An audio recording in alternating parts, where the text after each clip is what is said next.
Olá, voltamos. Retornaremos no item 3.1 ainda. Vimos projetos e agora vamos ver as especificações. Vamos lá?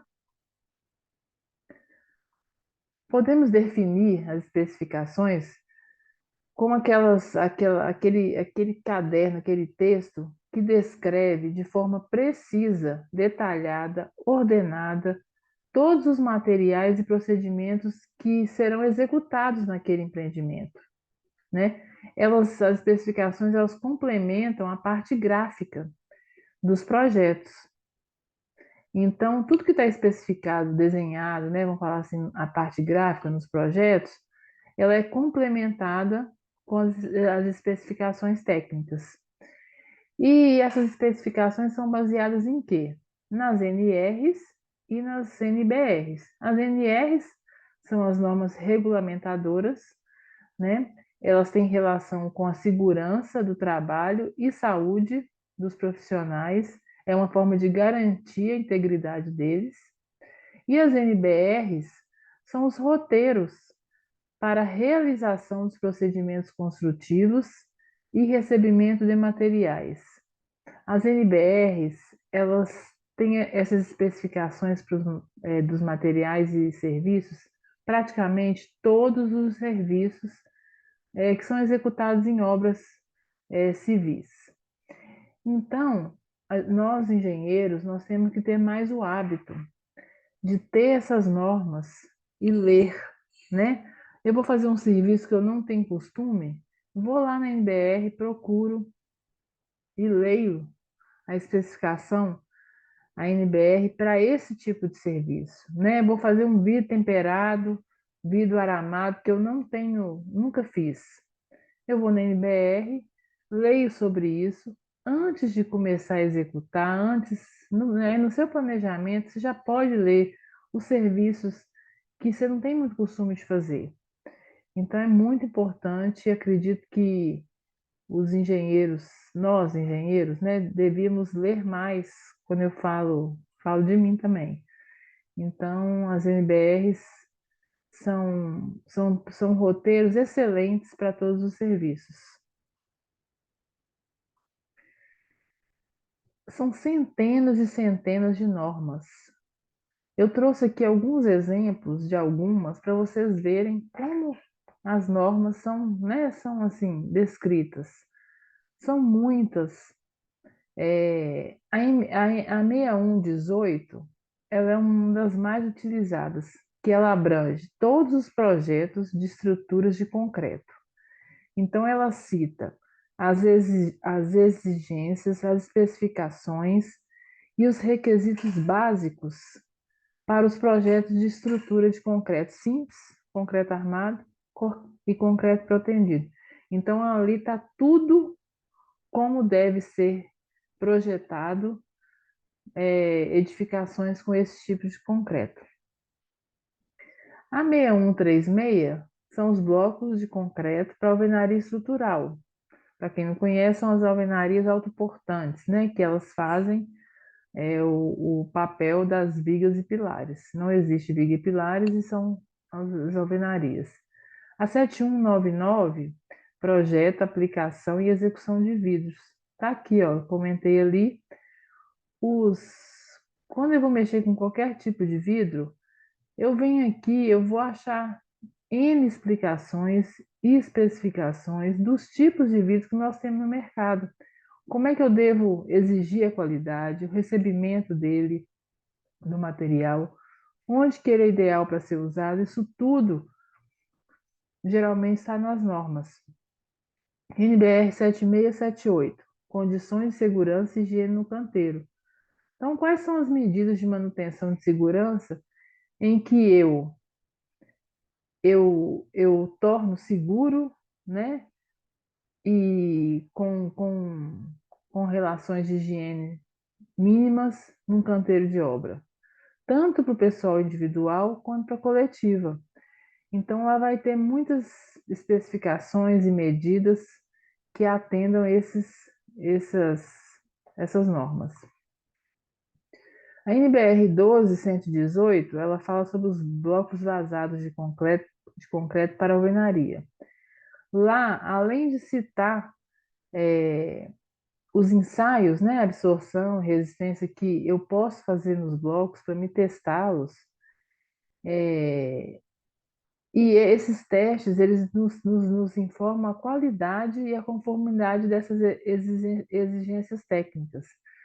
Então, quando eu recebo um bloco vazado, se eu tiver com a norma, eu vou saber, ó, o que eu tenho que conferir? Eu tenho que conferir as dimensões do bloco, eu posso pedir um ensaio de absorção de água para ver se eles têm absorção reduzida, qual que é a resistência à compressão, né? Eu posso pegar lá, eu posso pegar uma amostragem na hora que eu recebo o caminhão com os blocos e separar e enviar para o laboratório fazer exame, fazer ensaio, né? Norma 13531, elaboração de projetos de edificações para construções novas e construções já existentes. Então, esse aí também é bem utilizado, né? Justamente o nosso assunto aqui. A norma 15575 ela é muito utilizada e ela é bem extensa. Acho que, se não me engano, ela tem 7 partes, ela é bem extensa. É a norma de desempenho de edificações habitacionais. O que que tem lá? Ela cita, descreve todos os critérios para garantir questões de conforto e de durabilidade das construções. Hoje muito se fala sobre durabilidade, né, das construções. Tem construções hoje que antigamente durava 50 anos, era projetado para durar 50 anos, e agora dura 5, 6 anos e já está havendo colapso. Então, essa norma de desempenho tem sido muito utilizada nesse sentido de durabilidade. As especificações técnicas, ela é um caderno, tá? Ela é um volume, né? Montado pela construtora, pela responsável pela obra. Eu vou falar alguns itens aqui, depois nós vamos ver um, um exemplo prático, tá? Bem resumido assim, mas eu acho que vocês vão ter visão melhor com exemplo. Então, é, as especificações técnicas, elas às vezes vêm junto com um caderno de encargos. O que que é o caderno de encargos? É o caderno onde se cita quem vai ser responsável por cada parte e cada informação do empreendimento. Então, geralmente, vem aqui as generalidades, né? Que é objetivo da obra, identificação da obra, qual o regime de execução que a obra vai utilizar, se é empreitada, se é por administração, empreitada global, se vão ter vários empreiteiros, quem vai ser responsável pela fiscalização, pelo recebimento da obra, pelas modificações de projetos. Isso é muito importante ter alguém que concentre nele as revisões dos projetos, sabe? Os projetos, tem hora que a gente pega um projeto de revisão, a obra, revisão 1. Aí no escritório alguém modificou, fez uma revisão 2, mas não passou para a obra. Aí a obra fica utilizando uma revisão lá, e na verdade que ela está desatualizada. Isso aí gera muito erro na execução de obra, né? E a classificação dos serviços, né? Que vai listar tudo o que vai ser feito. Então, isso tudo pode estar tudo incluído no caderno de encargos. Essas informações todas aqui podem estar incluídas no caderno de encargos. A discriminação dos serviços. Como devem ser executados serviços indicando traços, métodos de assentamento, forma de corte. Então, essa discriminação item a item de serviço, bem como a especificação dos materiais para cada serviço desses, ela vem toda detalhada no caderno de especificação.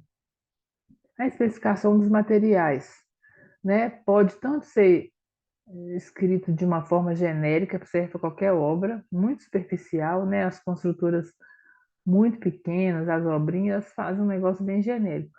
mas normalmente o certo é uma especificação de materiais bem detalhada e específica para aquele empreendimento.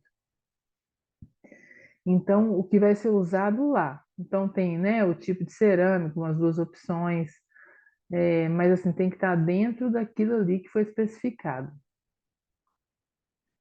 Eu trouxe aqui um modelo de uma especificação. Claro que varia, as especificações variam de uma obra imensa, né, para uma obra menor. Então, assim, aqui eu trouxe uma básica para vocês terem noção do que é uma especificação técnica e caderno de encargos. Geralmente eles vêm juntos. Vamos lá, a capa, né? Caderno de encargos e especificações técnicas. Aqui eu coloco o nome do empreendimento, responsável pela elaboração, né? Quem que fez esse caderno, as datas e normalmente tem uma tabelinha aqui com as datas de revisão, tá? Porque isso pode alterar, né? Você lê, coloca lá, aí a outra parte lê, fala, não, aí vocês corrigem, tem revisões, né? Tem revisões dos documentos, geralmente projetos, essa especificação, todos têm revisão. Então, vamos lá. Aqui eu peguei um sumário aqui, tá? Bem geral assim, o objeto, né? O objeto você vai descrever tudo que será executado e os dados dessa obra. Então, você vai pôr se é tipo se é residencial, comercial, hospitalar, o endereço, área do terreno, que vai ser construída, o prazo de execução, claro, né, o cronograma exato é o prazo de execução, e o regime de execução. Normalmente vem se vai ser empreitada, se vai ser por administração, aí fica uma informação bem geral do empreendimento. Objetivos, né? Normalmente, os objetivos de caderno de encargos e especificações, eles vêm descritos, eu pus uns 3 exemplos aqui para vocês entenderem. Este documento visa estabelecer procedimentos, rotinas e normas para a execução dos trabalhos. Por que isso é importante? Fica isso na obra, fica com o encarregado administrativo da obra, fica com o engenheiro. Então, assim, qualquer coisa que tenha dúvida, gente, é lá. Vai ter ainda projeto executivo e tudo, mas as especificações elas estão escritas, né? E tem sumário, tá tudo, é tudo muito bem arrumadinho. Então, este documento vem para assegurar o cumprimento, né, da execução dos projetos executivos e especificações técnicas, orientar a execução dos serviços, métodos executivos, especificar materiais, equipamentos e etc. Então, esse objetivo é isso. É o que eu falei, especificar, padronizar como é que vai ser minha obra. Considerações gerais, né? Aí eu nomeio as partes e suas responsabilidades. Então eu vou nomear quem é contratada, quem vai ser a contratante, as normas técnicas, principais normas técnicas que eu preciso que sejam seguidas, cumpridas, quem vai fiscalizar, quem fará as medições de pagamento. Então, isso tudo vem aí muito especificado. Obrigações do contratante, obrigações do contratado. Né? Isso está lá bem puxado, a gente puxa lá do contrato, mas é isso. Descrever de forma completa e detalhada as responsabilidades e deveres de cada uma das partes. Detalhar responsabilidades da fiscalização, inclusive. O que a fiscalização é responsável? Né? Isso tem que vir muito bem discriminado, por quê? Lá para frente, né, posteriormente, numa outra fase da obra, alguém pode falar: ah, isso aqui, esse serviço tinha que ser fiscalizado, tinha que dar ter o ok da fiscalização. Aí, mas não tem aqui. Então, isso tudo gera atritos, gera empurra, né, das responsabilidades. Segurança de trabalho e vigilância. Aqui também vem especificado como serão esses procedimentos, né? E de quem que são as responsabilidades. Então, esse item aqui vai citar as normas que devem ser seguidas, as inspeções de segurança, quando que serão feitas, por quem serão feitos, os equipamentos de proteção individual, primeiros socorros, comunicação de acidentes, quem que vai fazer essa comunicação, tem que ter sempre uma pessoa responsável, limpeza, higiene e vigilância. Como que será executado isso tudo e mantido atualizado e sempre, né, sendo bem fiscalizado. Projetos, né? Acompanhamento dos projetos executivos, correções necessárias durante a obra ou as-built, que nós já conversamos sobre isso, acompanhamento fotográfico. Tem sempre uma pessoa aqui responsável pelo acompanhamento fotográfico, é muito importante. Administração da obra, também vem de forma descrita, detalhada, como serão pagos os encargos sociais da mão de obra, quem será responsável por essa mão de obra, quem é responsável em contratar, quem mantém a alimentação, vale transporte, tudo, acompanhamento da obra pelo arquiteto e engenheiro civil, as ARTs, mestre de obras encarregados. Vai vir tudo aqui. Especificar serviços preliminares. Eu vou especificar como e quem será responsável. Então, aqui está descrito os alvarás de obras e taxas, registro de obras no CREA e no CAU, placas de obras, quem é responsável em fazer, quem é responsável em pagar as ARTs. Isso tudo vem descrito aqui. Locação dos equipamentos, né, dos serviços preliminares, transporte de materiais, e descrever bem detalhadamente como deverão ser executados, inclusive pagamentos e etc. Demolição e retirada. Como e por quem serão executadas essas demolições e retiradas? Geralmente, contrata-se uma empresa, né, que faz essa demolição e a retirada do entulho, bem como de terra, terraplenagem. Normalmente, eles tentamos fazer de tudo num pacote só, né? Mas aí vai variar de obra para obra. Especificações técnicas. Aqui vem em si as especificações técnicas. O que será feito aqui? Especificar para cada serviço. Então, lá no escopo do contrato, vai vir todos os serviços que serão executados, né? O cronograma, todos os serviços item a item, eu devo especificar aqui nesse caderno, item a item, por serviço. Tá vendo? Então, tem alvenaria, cobertura, revestimento, vai ter aí vários, até os serviços complementares, que são os que são diversos, né? Então, os procedimentos e critérios exigidos, as normas, deverá ser descrita para a execução de cada serviço presente no contrato e no escopo.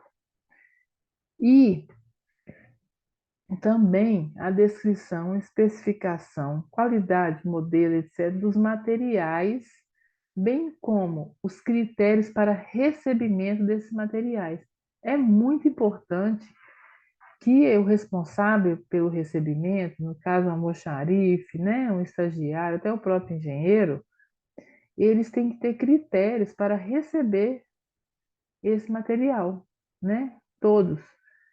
Então, aqui já vai vir descrito isso. Então, não tem erro. Você vai lá, olha no sumário, é, bloco, bloco de concreto, alvenaria, vai estar lá como que eu vou executar e vai estar lá os materiais que eu vou receber para executar esse serviço.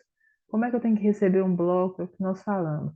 Conferir dimensões, tirar algumas amostras para ensaios, né, de qualidade. Isso tudo geralmente está especificado. Aí eu vou pôr um exemplo aqui de um item dessa especificação de materiais, para vocês entenderem como que vem. Então, aqui é um modelo, o exemplo. Item 5 lá da especificação. Embolsamento, né? Fazer o embolso com argamassa. O traço é 1:2:9. Um de cimento para 2 de cal para 9 de areia. Esse traço aqui é até mais antigo, né? Quase não se usa mais cal. Então, aqui está a descrição. O embolsamento das fiadas será feito com argamassa 1:2:9. A argamassa deverá ocupar toda a sobreposição das telhas capa. Os depósitos ou salpicos que surgem nas telhas durante o embolsamento deverão ser imediatamente removidos, garantindo-se a perfeita limpeza das mesmas. O embolsamento será feito em 2 fiadas, de cada vez espaçada de 2 metros. Então, isso ele descreve exatamente como o serviço deve ser feito. Recebimento do serviço, tá? Do serviço. Esticado uma linha entre os 2 pontos quaisquer da linha do beiral e da cumeira, não pode haver afastamento superior a 2 centímetros.